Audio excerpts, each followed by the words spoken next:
the previous class we discussed about the functions and the operations of Reserve Bank of India, who is the one of the most important regulators operating in the Indian market or Indian economy. And the basic job of the RBI is to conduct the monetary policy and to ensure that the price stability can be maintained, and as well as the growth rate of the total output or the GDP also can be enhanced. So, then another we have another major three regulators which work in this particular economy. These are Securities and Exchange Board of India (SEBI), Insurance Regulatory Development Authority (IRDA), and the Pension Fund Regulatory Development Authority, that is the PFRDA. These are relatively new regulators which operate or which work in the Indian context, but today we will be discussing that what is the structure of that particular regulatory bodies and what are the major functions and how they basically work in the Indian context. So, if you see, first of all, the SEBI, already what I told you that this is relatively a new regulatory body which is working in the Indian market, which was started after the liberalization. Once the stock market was developed, there was a urge to make this capital market more developed in comparison to other emerging economies. So, in that context, the government has established the SEBI under the SEBI Act 1992. So, here there are certain things. If you talk about the structure, the SEBI is a body of 8 members comprising the chairman, 3 full time members, 1 part time member, and 2 officials of the ministries of the central government, and they all deal with the finance and law, who are basically the members from the ministry, and 1 member from the RBI, 1 nominated member from the Reserve Bank of India, because as you know there is a link between the capital market and the money markets, and the money markets are mostly controlled by the RBI, and the capital market, the stock market, which is mainly controlled by the Securities and Exchange Board of India. So, because of that, to make this kind of arrangement, there is a plan that, or there is some kind of necessity that 1 member from RBI also should be there in the SEBI's bodies. So, this is what basically this governing body of SEBI is comprised or formed, and all those members who are basically this part of the SEBI, they are basically selected or nominated by the government, except the member which is coming from RBI, because RBI nominates that person, and other persons who are the members of the SEBI's governing body, they are basically appointed by the government of India. So, this is the way the structure of SEBI is designed in the Indian context. So, what is the major functions, what basically SEBI does, but what is the necessity that the one regulatory body was established, was formed to control the capital market in Indian economy.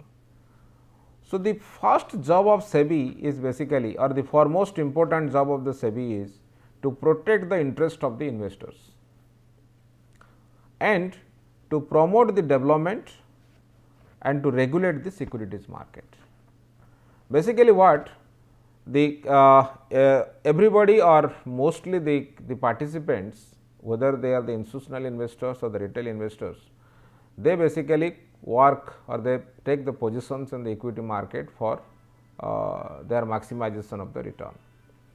So, SEBI ensures that their interest should be protected, or whatever positions they are taking, whatever monetary transactions are happening. So, all those transactions are well protected, and the all kind of transactions which they are supposed to make, those are made through proper rules and regulations. Those kind of thing were basically totally governed by or maybe regulated by the Securities and Exchange Board of India.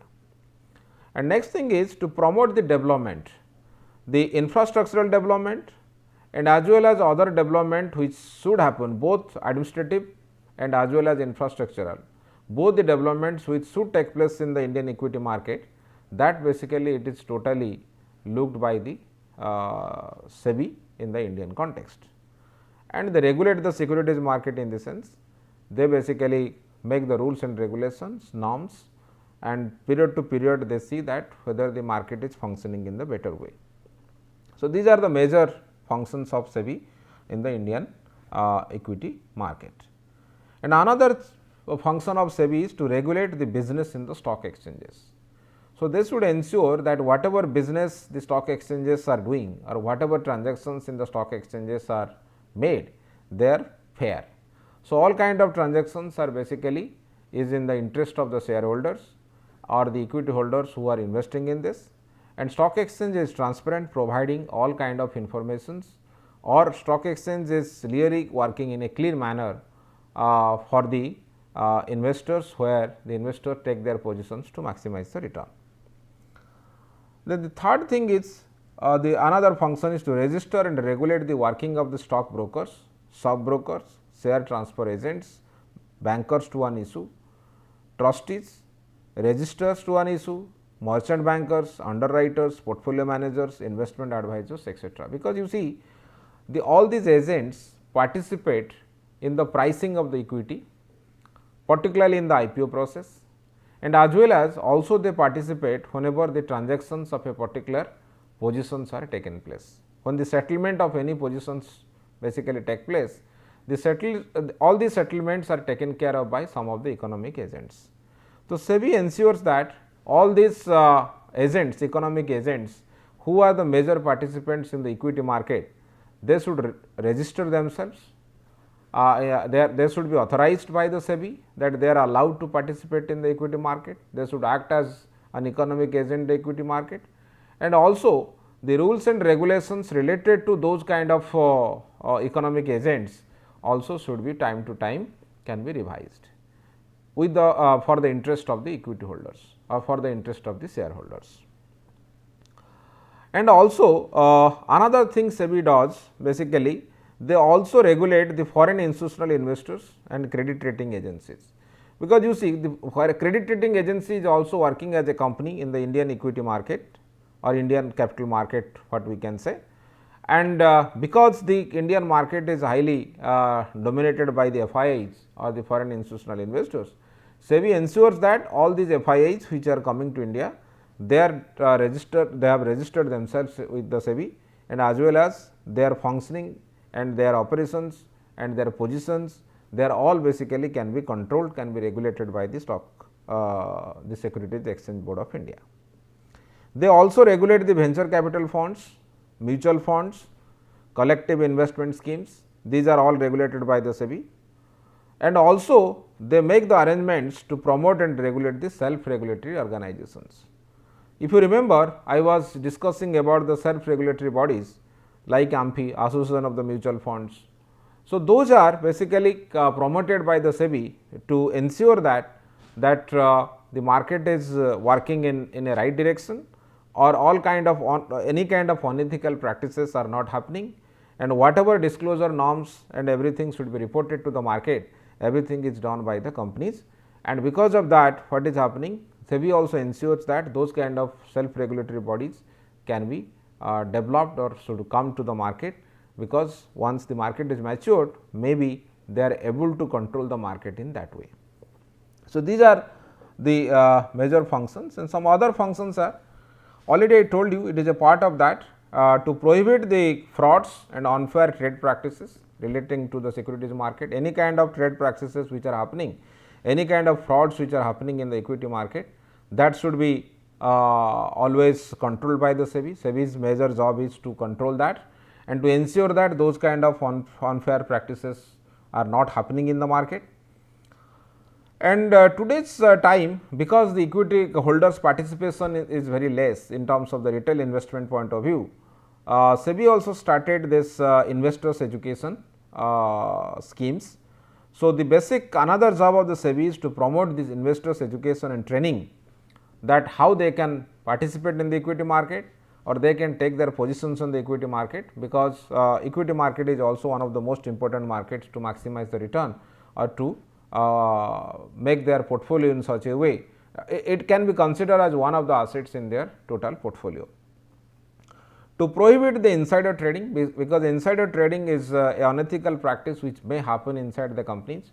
So, the SEBI basically makes the rules and regulations in such a way that, or the stringent rule, policies, norms basically always try to prohibit the possibility of insider trading within the companies, and SEBI is much more vigilant for this kind of thing. To regulate the substantial acquisitions of shares and takeover of the companies, the SEBI should always ensure that whatever acquisitions and takeovers are happening in the market, they are basically following the rules and regulations which is already drafted by SEBI, or all the guidelines which are basically made by the SEBI. So, those things basically are very important, because that has a lot of implication on other investors which are investing in their in that stocks which are taken over, or the company which is taking over. To call for information, conducting inquiries, audits of the stock exchange and mutual funds, all are basically the major responsibility to the SEBI, because SEBI ensures that all the firms which are operating, they are doing their business ethically, and all kind of financial frauds and all these things are not happening in the market, and as well as those kind of bodies are basically working in the interest of the shareholders. The SEBI also can issue the guidelines in respect of information disclosure, what kind of information the companies should reveal, those kind of guidelines SEBI can give, operational transparency and investors protection. So, all those guidelines are always coming from the SEBI, that what are those things the companies should follow. By that, all these informations can come to the investor whenever they take their position in the company, in the equity market, and as well as this all those things, all the guidelines also they provide to protect the investors whenever they participate in the equity market. They are also provide the guidelines for the development of the financial institutions, pricing of issues in this sense we are talking about the initial public offerings and all, because all those guidelines, rules and regulations of IPO pricing are basically done by the SEBI. So, in this particular subject we will be discuss more on this pricing part, but the pricing part is very important, because whenever any company comes to the market for the first time, they should ensure that the pricing of that security is fair, and whatever price they are paying for to invest in that particular security, that also should be the equilibrium price in the market. So, because of that, all those book building process and all these things which are already its guidelines and all these things are drafted by the SEBI, and every company has to follow that. What are those bonus issues? All those guidelines related to the bonus issue, the preferential issues, preferential shares basically whenever any company gives, then what are the policies or what are those steps the company should follow. So, all these things are basically given by the should be given by the SEBI, or SEBI provides all those kind of guidelines. By that, any kind of unethical practices will not happen. Firm allotment and transfer of shares among promoters, then how the shares can transfer from one promoter to another promoter, then when this particular share should be transferred, and what are the particular guidelines should be followed. All kinds of regulations and guidelines are basically formulated by the SEBI for the better functioning of the equity market, and as well as they should ensure that the market is working smoothly. So, these are the major things or major functions of SEBI, always what we see. And another major function what SEBI does, that is basically they should ensure that the governance system in the company is adequate enough to attract the investor to invest in that particular market. So, whenever we talk about corporate governance, through corporate governance basically what we are trying to make, the particular company more disciplined. Whether the company is basically working in a disciplined manner or not, whether the transparency about the company is existing or not, those things are basically drawn by the different type of discipline. One is self discipline, market discipline and regulatory discipline. So, all kind of discipline whatever is imposed by the regulatory bodies, all those things are basically followed by the companies or not, that basically we have to ensure.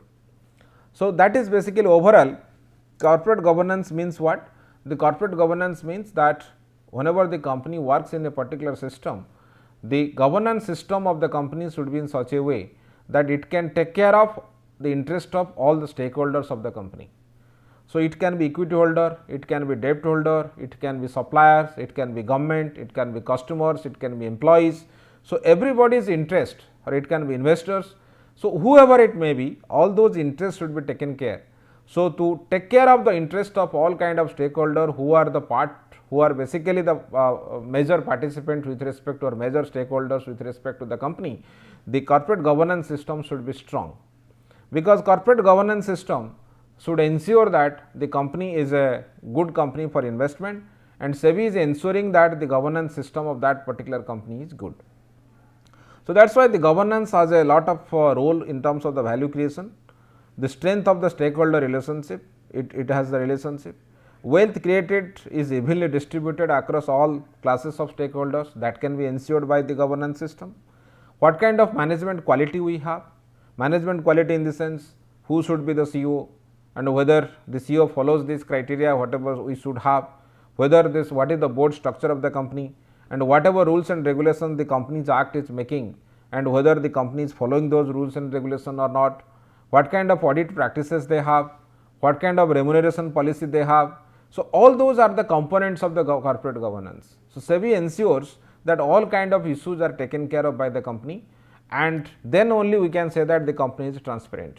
So, mostly if you are talking about the governance system, already I told you, this is related to your board structure, then we have the audit, then we have the compensation policy.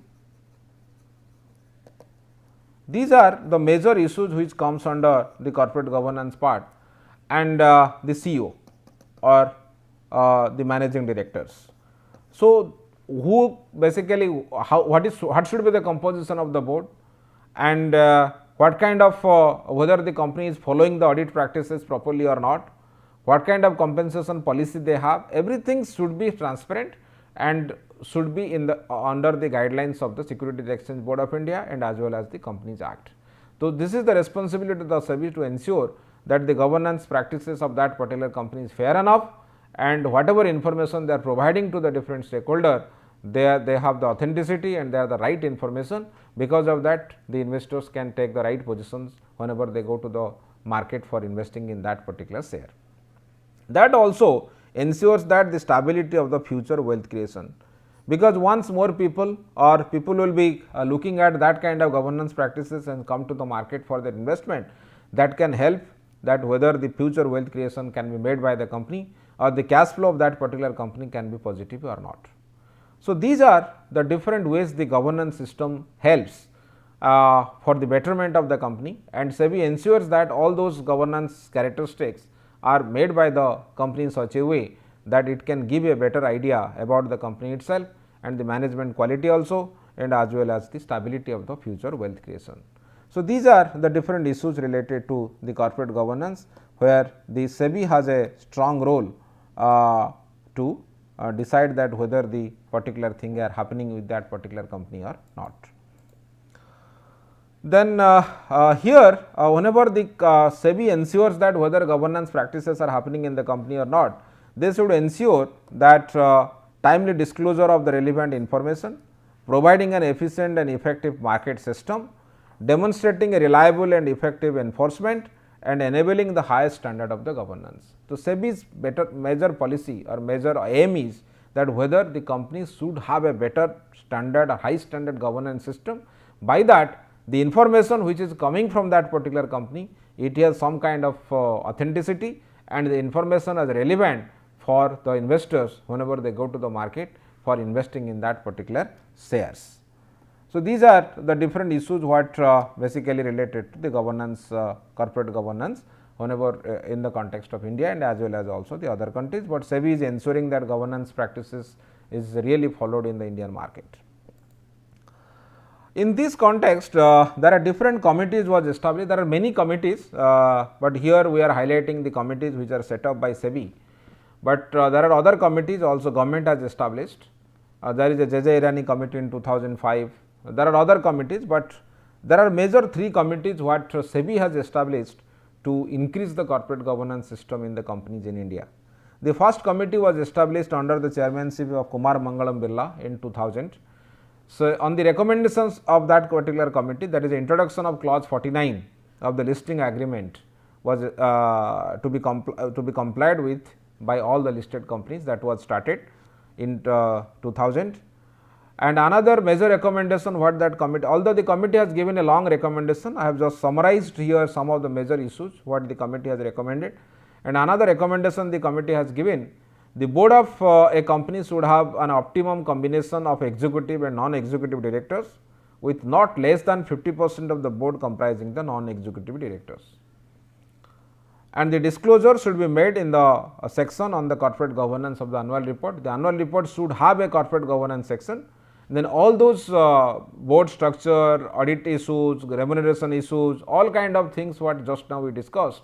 So, all these things should be reported in the annual report. All the information should come through the annual report to the shareholders, and shareholder and other investors or the market participants should have the fair idea that what kind of governance practices the company has and what kind of governance structure the company has. Then after that in 2003 another committee was set up under the chairmanship of Narayan Murthy, the then chairman of Infosys. So, here what basically here we are talking about, according to that recommendation there are certain issues were installed or maybe included in that. The person should be eligible for the office of the non-executive director so long as the term of office did not exceed 9 years.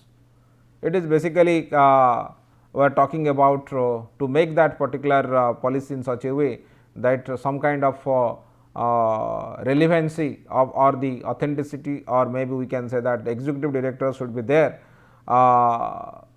should not be there for a long period of time. There are some kind of time limit should be there. By that we can say that the maximum efficiency of that particular person can be used for that particular company, or can devote to that company to make this company more efficient and more profitable. Then the age limit of for the directors to retire should be decided by the company themselves. It should not be decided by the company, decided by the government or any other bodies or by the regulator. It should be decided by the company itself. The audit committee members shall be non-executive directors, because if the own employee will be the in the audit committee, maybe there is a possibility of the fraud, or there is some kind of unethical practices may happen, because if the all audit committee members will be the non-executive directors, then the probability of fraud and probability of unethical practices will be less. They should be financially literate, and at least one member should have accounting and related financial management expertise. So, you should have those members who have the expertise in that particular area, and they should be the outsiders or the non-executive directors. They should not be the employees, regular employees of that particular company.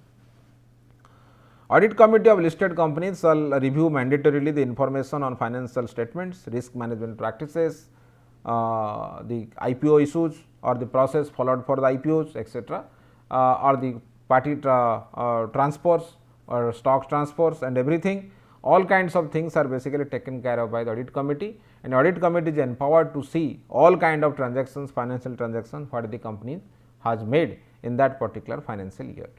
So, these are the major recommendations what the Narayan Murthy committee has given.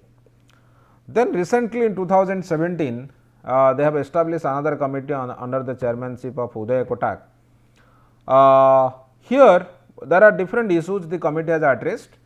The issues are like this: ensuring the independence and spirit of independent directors and their active participation in functioning of the company, improving the safeguards and disclosure pertaining to the related party transaction, issues in accounting and auditing practices followed by the listed companies, improving the effectiveness of the board evaluation practices, addressing the issues faced by the investor on voting rights or the participation in the general meetings, disclosure and transparency related issues, and any other matter as the committee deems fit pertaining to the corporate governance in India. Almost all those and the committee has to submit the report, but the final recommendation has to be given. But almost all those issues which are addressed by this under this corporate governance norms, this should be addressed by this committee in a comprehensive manner, and by that if it is required, then some of the changes can be carried out with the regulatory or existing norms whatever the SEBI has in terms of the corporate governance. So, then we have another regulatory bodies. We have IRDA. IRDA was set off little bit late once to make this insurance sector more developed. So, this basic objective of IRDA was to protect the interest of the policy holders and to promote and regulate this insurance industry in India. Here if you see, as on 31st March, there are 24 life insurance companies. Out of them, one is public sector like LIC and 23 private sector companies, and 29 non-life insurers like 4 public insurers and 2 specialized insurers, 1 reinsurer and 22 private insurers, including 5 standalone health insurance companies which are operating in India. And the major job of IRDA is to regulate them and to see that this policy holders interest is taken care of by these particular companies. Then whenever we talk about the structure of IRDA, the IRDA has a 10-member body appointed by Government of India, consisting of the chairman, 5 full-time members and 4 part-time members. There is a insurance advisory committee. They advise IRDA in framing the regulations of the insurance companies. And the IAC, that insurance advisory committee, consists of not more than 25 members, excluding the ex officio members who are the part of the IRDA. So, their basic job is to time to time they can provide this advice for the regulation and functioning of the insurance companies in India. Then if you see the functions of IRDA, already I told you this basic job of the IRDA is to regulate and to protect the interest of the insurance policy holders, but they issue the applicant a certificate of registration, renew, modify, withdraw, suspend, cancel such registration if they want. Protection of the interest of the policy holders in the concerning the matter are the issues related to policy, nomination of the policy holders, insurable interest, settlement, surrender value of the policy, or any kind of conditions which are there in the contract of the insurance. All these things will be taken care of by IRDA, specifying the code of conduct for the surveyors and the loss assessors. The people who are coming to assess the loss, they make the code of conduct for them. Promoting efficiency in the conduct of insurance business, regulating the professional organization connected to the insurance and reinsurance business, generally levying the fees and other charges for carrying out the particular business in the market, regulating the investment of the funds by the insurance companies. Whenever the insurance companies invest the money, whatever they take as the premium, they should ensure that whether the money is properly invested and what are the different instruments they are using for the investment. Maintenance of the margin of solvency, whether the insurance companies are solvent or not, or they are going towards any kind of insolvency. That is the job of the IRDA, to check whether the insurance companies are solvent or not. And also they try to go for making any kind of policies related to, or any kind of interventions they always make for the dispute between the insurers and intermediaries at the time of requirements. So, these are the major functions of IRDA. But then we have another regulatory body we have, that is PFRDA, which was established in the year 2003. The basic job of PFRDA was to promote, regulate, develop the pension sector in India after the establishment or emergence of NPS, that new pension scheme, and the major job of PFRDA is to regulate that. The PFRDA board consists of 7 members, including chairman, 3 whole time members and 3 part time members.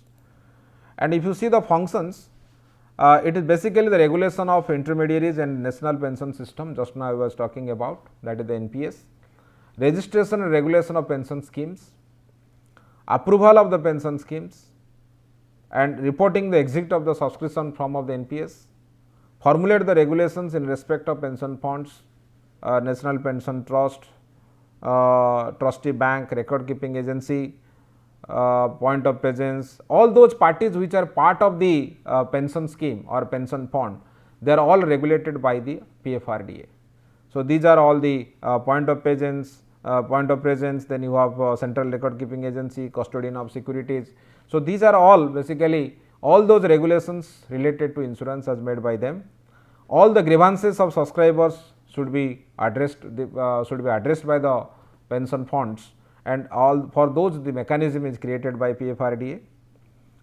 And educating the subscribers and the general public on the issues of related to pension, retirement and related issues, and they also provide the information about the performance of the pension funds and performance benchmarks from time to time, which attracts the investors or the people to go for the pension schemes and to invest their fund in the pension sector, because the amount of only 23% of the people who are participating in the pension sector in India, or they have basically have these pension policies. So, to ensure that more people can come to participate in this process, the basic job of the PFRDA is basically to aware them, to provide them certain information, by that this particular sector can be developed over the period. Please go through this particular references for this particular session. Thank you.